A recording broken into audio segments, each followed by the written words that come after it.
وزیر اعلیٰ کا نام چل رہا ہے کہ جی وزیر اعلیٰ کون ہو سکتا ہے. آپ جانتے ہیں کہ جو کرنٹ میٹنگ ہوتی ہے، نئی جو صدر بنے ہیں KPK کے نئے صدر جو بنے ہیں جنید اکبر صاحب، ان کی ایک میٹنگ ہوتی ہے. میٹنگ میں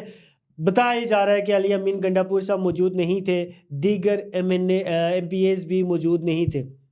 MNAs کا بھی کہا جاتا ہے کہ وہ بھی اس طرح سے موجود نہیں تھے. اب بات کرنے کا مقصد یہ ہے کہ اگر اندرونی طور پہ معاملات خراب نہیں ہیں، انتشار کا شکار نہیں ہیں، تو میں یہ سمجھتا ہوں کہ شاید سب کو ایک جگہ پہ اکٹھا ہونا چاہیے تھا، لیکن وہ نہیں ہوئے. اس کا مطلب ہے کہ چیزیں خراب ہونا شروع ہو چکی ہیں. اور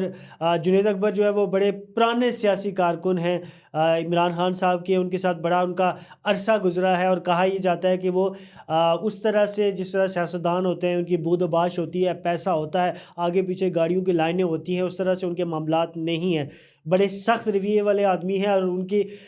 طرف سے جو تقاریر مختلف جلسوں میں کی جا رہی ہیں وہ بڑی سخت تقاریر ہیں. کیا ہو سکتا ہے؟ انہوں نے کہا ہے کہ اگر